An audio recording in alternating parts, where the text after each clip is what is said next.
ನಮಸ್ಕಾರ ವೀಕ್ಷಕರೇ, ಇದು ನಡೆಲ್ಲ ಪ್ರೀಮಿಯಂ ರಿಫೈನ್ಡ್ ಸನ್ಫ್ಲವರ್ ಆಯಿಲ್ ಅರ್ಪಿಸುವ ನಮ್ಮ ಸೂರಿಶ್ ಕಾರ್ಯಕ್ರಮಕ್ಕೆ ಸ್ವಾಗತ. ಓಕೆ, ನಮ್ಮ ಸೂರಿಶ್ ಅಡುಗೆ ಮನೆಯಲ್ಲಿ ನೀವು ವಿಶೇಷವಾದ ಖಾದ್ಯ, ವಿಶೇಷವಾದ ಅಡುಗೆಯನ್ನು ಡೈಲಿ ನೋಡ್ತಾ ಇದ್ದಾರೆ. ಹಾಗೆ ನೀವು ಸುಶೀಲಾಗಿ ನಮ್ಮ ಜೊತೆ ಸುಷ್ಮಿತಾ ಮ್ಯಾಮ್ ಇದ್ದಾರೆ. ಅವ್ರು ಏನು ಸ್ಪೆಷಲ್ ಅಡುಗೆ ಮಾಡ್ತಾರೆ, ಏನು ಸ್ಪೆಷಲ್ ಡಿಶ್ ಮಾಡ್ತಾರೆ ಅಂತ ಅವ್ರ ಜೊತೆ ಕೇಳೋಣ. ಹಾಗಾದರೆ ಅವನ ಕಾರ್ಯಕ್ರಮಕ್ಕೆ ಬರ್ಕೊಡುವ. ಹಾಂ ಮ್ಯಾಮ್, ಕಾರ್ಯಕ್ರಮಕ್ಕೆ ಸ್ವಾಗತ. ನಮಸ್ತೆ. ಹೇಗಿದ್ದೀರಾ? ಹುಷಾರಿದ್ದೀರಲ್ಲ. ಓಕೆ, ಏನು ಸ್ಪೆಷಲ್ ಅಡುಗೆ ಮಾಡ್ತೀವಿ ಇವತ್ತು ರೈಸ್ ಸ್ಪೆಷಲ್. ರೈಸ್ ಇದಾ? Garlic fried rice. ಓ, ಹಾಗಾದರೆ ಇದು ಚೈನೀಸ್ ಐಟಮಾ? ಚೈನೀಸ್ ಅಲ್ಲ, ಈ ಫ್ರೈಡ್ ರೈಸ್ ವಿದೌಟ್ ಸಾಸ್ ಎಲ್ಲ ಹಾಕದೆ. ಗಾರ್ಲಿಕ್ ಫ್ರೈಡ್ ರೈಸ್ ಪಟ್ ಅಂತ ರೆಡಿ ಮಾಡ್ಬೋದು. ರಪ್ಪ ಅಂದ್ರೆ ರೆಡಿ ಮಾಡೋದಲ್ಲ, ನಾರ್ಮಲ್ ರೈಸ್ ತಿನ್ನೋದಕ್ಕಿಂತ ಫ್ರೈಡ್ ರೈಸ್ ತಿನ್ನೋದು. ಓಕೆ, ಇನ್ನೊಂದು ಬನ್ ಅದು ರೆಸಿಪಿ, ಎಗ್ ಬನ್ ರೆಸಿಪಿ. ಎಗ್ ಬನ್ನ? ಹೌದು. ಇದು ಏನು ಸ್ಯಾಂಡ್ವಿಚ್ ಥರ ಆ ಥರನಾ? ಸ್ಯಾಂಡ್ವಿಚ್ ಥರ ಅಲ್ಲ, ಸ್ವಲ್ಪ ಡಿಫ್ರೆಂಟ್ ಮಾಡ್ತೀವಲ್ಲ. ಓಕೆ, ಏನು ಅಂತ ಅಡುಗೆ ಮೇಲೆ ನೋಡೋಲ್ಲ. ಓಕೆ, ಎರಡೊಂದು ಮಳಿಗೆ ಅಡುಗೆ ಮೇಲೆ ಹೋಗುವ. ಎಸ್ ಮ್ಯಾಮ್, ಅಡುಗೆ ಮನೆ ಬಂದಾಯ್ತಲ್ಲ. ಫಸ್ಟಿಗೆ ಈಗ ಯಾವುದು ಎಗ್ ಎಲ್ಲ ಕಾಣ್ತುಂಟು? ಹೌದು, fried rice, garlic fried rice. Garlic fried rice ಅಂದರೆ ಇದಕ್ಕೆ ಎಗ್ ಕೂಡ ಹಾಕ್ತಿದ್ರು? ಎಗ್ ಹಾಕ್ತಿದ್ರು. Garlic egg fried rice.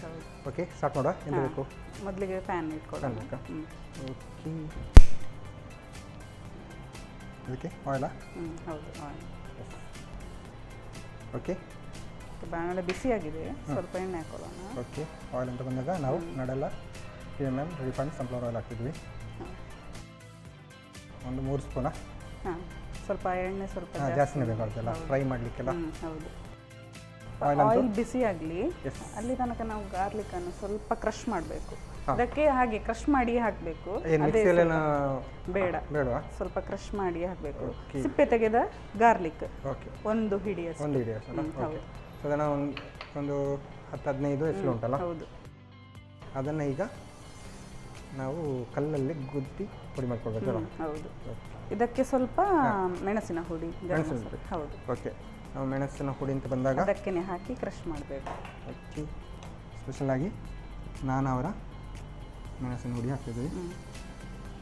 ಸಾಕಾ? ಇನ್ನೊಂದು ಸ್ಪೂನ್ ಹಾಕಿ ಸಾಕು. ಸಾಕು. ನಾವು ಖಾರಕ್ಕೆ ಇಷ್ಟೇ ಮೆಣಸಿನ ಹುಡಿ ಹಾಕೋಲ್ಲ? ಹೌದು. ಸ್ವಲ್ಪ ಆಯಿಲ್ ಹಾಕೊಳ್ತಿದ್ದೇನೆ.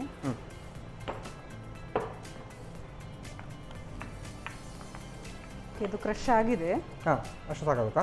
ಎಷ್ಟು ಸಾಕಾಗುತ್ತೆ. ಓಕೆ, ನೋಡಿ ಪರಿಮಳ ನೋಡಿ, ಬೆಳ್ಳುಳ್ಳಿ ಮತ್ತು ಏನು ಖಾರದ ಹುಡಿ ಮತ್ತು ನಾನವರ ಮಸಾಲೆ ಕೂಡ ಹಾಗೆ ಪರಿಮಳ ಚೆನ್ನಾಗಿತ್ತು. ಇದನ್ನು ಎಣ್ಣೆಯಲ್ಲಿ ಫ್ರೈ ಮಾಡಬೇಕು. ಫ್ರೈ ಮಾಡ್ತೀರಾ? ಹಾಂ, ಹೌದು. ಓಕೆ, ಅಂದರೆ ಈಗ ಮಸಾಲೆ ಇಷ್ಟೇ? ಮಸಾಲೆ ಇಷ್ಟೇ. ಹಾಂ, ಬೆಳ್ಳುಳ್ಳಿ ಮತ್ತು ನಾನವರ ಮಸಾಲೆ ಹಾಕಿದರೆ ಸಾಕಾಗುತ್ತಲ್ಲ? ಓಕೆ, ನಾವು ಎಕ್ಸ್ಟ್ರಾ ಫ್ರೈಡ್ ರೈಸ್ ಮಸಾಲೆ ಆ ಥರ ಏನು ಬೇಕು ಅಂತ ಇಲ್ಲ. ಸಾಸ್ ಬೇಕಂತ ಇಲ್ಲ. ಸಾಸ್ ಕೂಡ ಬೇಕಂತಿಲ್ಲ? ಇಲ್ಲ.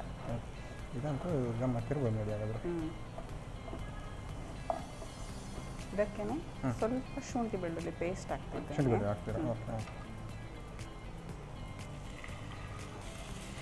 ನಾವು ಬೆಳ್ಳುಳ್ಳಿಯನ್ನು ಗುದ್ದಿ ಹಾಕಿದ್ವಿ, ಜೊತೆಗೆ ಶುಂಠಿ ಬೆಳ್ಳುಳ್ಳಿ ಪೇಸ್ಟ್ ಕೂಡ ಹಾಕ್ತಿದ್ವಲ್ಲ. ಇದೆಲ್ಲ ಸ್ಲೋ ಬೆಂಕಿಯಲ್ಲಿ ಮಾಡಬೇಕಲ್ಲ? ಹೌದು, ಇಲ್ಲಾಂದರೆ ಕರೆಕ್ಟ್ ಆಗ್ತದೆ. ಅದೊಂದು ಫ್ಲೇವರ್ ಬರಬೇಕು, ಚೆನ್ನಾಗಿ ಬರಬೇಕು, ಹಸಿ ವಾಸನೆ ಎಲ್ಲ ಸ್ವಲ್ಪ ಹೋಗಿರ್ಬೇಕಲ್ಲ. ಹಾಗಾಗಿ ನಿಧಾನಕ್ಕೆ ಬೆಂಕಿಯಲ್ಲಿ ಉರಿಬೇಕಲ್ಲ. ಇದಾಗಾದ್ರೆ ಈಸಿ ಉಂಟು ಮ್ಯಾಮ್? ಈಸಿ ಉಂಟು. ಏನು ದಿಢೀರನೇ ಮಾಡ್ಬೋದು. ಮಕ್ಕಳಿಗೆಲ್ಲ ಲಂಚ್ ಬಾಕ್ಸ್ಗೆ ಇಷ್ಟ ಆಗ್ತದೆ, ತುಂಬ ಇಷ್ಟ ಆಗ್ತದೆ. ಸೊ ನನ್ನ ಮಗನಿಗೆ ರೈಸ್ ಐಟಮ್ಸ್ ಎಲ್ಲ ತುಂಬ ಇಷ್ಟ.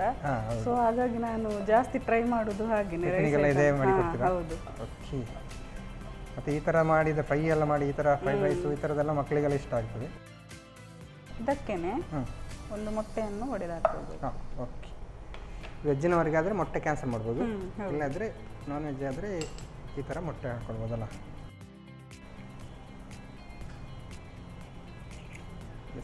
ಎಗ್ ಎಲ್ಲ ಹಾಕಿದ್ದೇನೆ. ಓಕೆ, ಇದು ಎಗ್ ಕೂಡ ಕರೆಕ್ಟಾಗಿ ಫ್ರೈ ಆಯಿತು. ಇದಕ್ಕೆ ಸ್ವಲ್ಪ ಚಿಟಿಕೆಯಷ್ಟು ಉಪ್ಪು ಹಾಕ್ಕೊಳ್ತಿದ್ದೇನೆ. ಯಾಕಂದರೆ ಶುಂಠಿ ಬೆಳ್ಳುಳ್ಳಿ ಪೇಸ್ಟಲ್ಲಿ ಕೂಡ ಉಪ್ಪಿದೆ, ಮತ್ತು ರೈಸ್ ನಾನು ಆಲ್ರೆಡಿ ಬೇಯಿಸಿ ತಂದಿದ್ದೇನೆ, ಅದಕ್ಕೆ ಸ್ವಲ್ಪ ಉಪ್ಪು ಹಾಕಿದ್ದೇನೆ. ಸೋನಾ ಮಸೂರಿ ರೈಸ್ ತಗೊಂಡಿದ್ದೇನೆ. ನಾವು ಈ ಥರ ಫ್ರೈಡ್ ರೈಸ್ ಮಾಡುವಾಗ ಉಪ್ಪು ರೈಸಿಗೆ ಹಾಕಿದರೆ ಒಳ್ಳೆಯದಲ್ಲ? ಹೌದೌದು. ಓಕೆ, ನಂತರ ಇದಕ್ಕೆ ರೈಸ್ ಹಾಕ್ಕೊಳ್ತಿದ್ದೇನೆ. ಒಂದು ಕಪ್ಪಿನಷ್ಟು ರೈಸ್. ಹೌದು.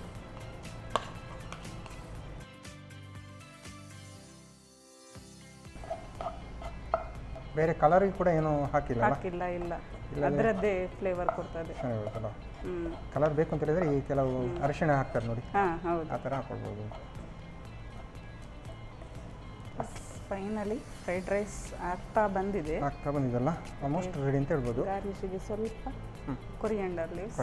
ಓಕೆ, ಮೇಲ್ಗಡೆಯಿಂದಲ್ಲ. ಓಕೆ, ರೆಡಿಯಾ?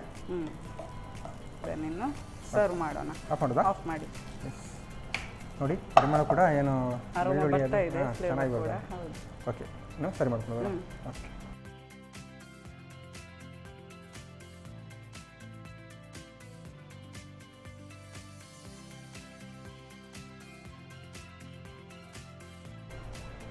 ಎಸ್ ನೋಡಿ ಚೆನ್ನಾಗಿ ಬಂದಿದೆಯಲ್ಲ. Okay, garlic fried rice ready ಆಗಿದೆ. ಓಕೆ, ಟೇಸ್ಟ್ ಮಾಡಿ ಹೇಳಿ. ಓಕೆ, ಇದರ ಜೊತೆ ಏನು ಬೇಕು ಅಂತಿಲ್ಲ, ಹಾಗೆ ತಿನ್ಬೋದಾ? ಹಾಗೆ ತಿನ್ಬೋದು, ಯಾಕಂದ್ರೆ ಖಾರ ಕೂಡ ಇದೆ. ಹಾಂ, ಗಾರ್ಲಿಕ್ ಫ್ಲೇವರ್ ಸ್ವಲ್ಪ ಖಾರ ಕೂಡ ಕೊಡ್ತದೆ. Okay. ಸೊ ಎಗ್ ಕೂಡ ಅದರಲ್ಲಿ ಇದೆ, ಹಾಗೆ ಟೇಸ್ಟ್ ಮಾಡಿ. ಹಾಗೇನೆ ತಿನ್ಬೋದು. ಓಕೆ, ಓಕೆ, ಟೇಸ್ಟ್ ಮಾಡೋಲ್ಲ ಅದ್ರಿಗೆ. ಹಾಂ ಸರಿ. ಓಕೆ, ಸುಷ್ಮಿತಾ ನಾನು ಸಾಕಾಗುವಂತಹ ಗಾರ್ಲಿಕ್ ಫ್ರೈಡ್ ರೈಸ್ ರೆಡಿ ಮಾಡಿಬಿಡಿದ್ರೆ ನಾನಂದು ಟೇಸ್ಟ್ ಮಾಡೋಕ್ಕೆ ಕಾಯ್ತಿದ್ದೀನಿ. ನಾನು ಟೇಸ್ಟ್ ಮಾಡೋಕ್ಕೆ ಮುಂಚೆ ಇದನ್ನು ಹೇಗೆ ಮಾಡೋದು ಅಂತ ನೋಡ್ಕೊಬನ್ನಿ. ಗಾರ್ಲಿಕ್ ಫ್ರೈಡ್ ರೈಸ್ ತಯಾರಿಸುವ ವಿಧಾನ. ಮೊದಲಿಗೆ 2 ರಿಂದ 3 ಚಮಚ ಎಣ್ಣೆಯನ್ನ ಬಿಸಿ ಮಾಡಿಕೊಂಡು ಜಜ್ಜಿದ ಬೆಳ್ಳುಳ್ಳಿ, ಮೆಣಸಿನ ಪುಡಿ ಹಾಗೂ ಎಣ್ಣೆಯ ಮಿಶ್ರಣವನ್ನ ಹಾಕಿ ಶುಂಠಿ ಬೆಳ್ಳುಳ್ಳಿ ಪೇಸ್ಟ್ ಸೇರಿಸಿ ಹುರಿಯಿರಿ. ನಂತರ ಮೊಟ್ಟೆ, ರುಚಿಗೆ ತಕ್ಕಷ್ಟು ಉಪ್ಪು ಹಾಕಿ ಹುರಿದು ಬೇಯಿಸಿ. ಆನಂತರ ಬೆಳ್ತಿಗೆ ಅನ್ನ, ಕೊತ್ತಂಬರಿ ಸೊಪ್ಪು ಉದುರಿಸಿ ಚೆನ್ನಾಗಿ ಬೆರೆಸಿಕೊಳ್ಳಿ. ಈಗ ರುಚಿಕರವಾದ ಗಾರ್ಲಿಕ್ ಫ್ರೈಡ್ ರೈಸ್ ಸವಿಯಲು ಸಿದ್ಧ. ನಮ್ಮ ಟಿವಿ ಫೇಸ್ಬುಕ್ ಪೇಜ್ ನ ಲೈಕ್ ಮಾಡಿ, ಯೂಟ್ಯೂಬ್ ಚಾನೆಲ್ ನ ಸಬ್ಸ್ಕ್ರೈಬ್ ಮಾಡಿ. ನಮ್ಮ ಎಲ್ಲಾ ಯೂಟ್ಯೂಬ್ ವಿಡಿಯೋ ಅಪ್ಡೇಟ್ಸ್ಗೆ ಬೆಲ್ ಐಕಾನ್ ಕ್ಲಿಕ್ ಮಾಡಿ. ನಮ್ಮ ಟಿವಿ, ಕರಾವಳಿ ಕರ್ನಾಟಕದ ನಾಡಿಮಿಡಿತ.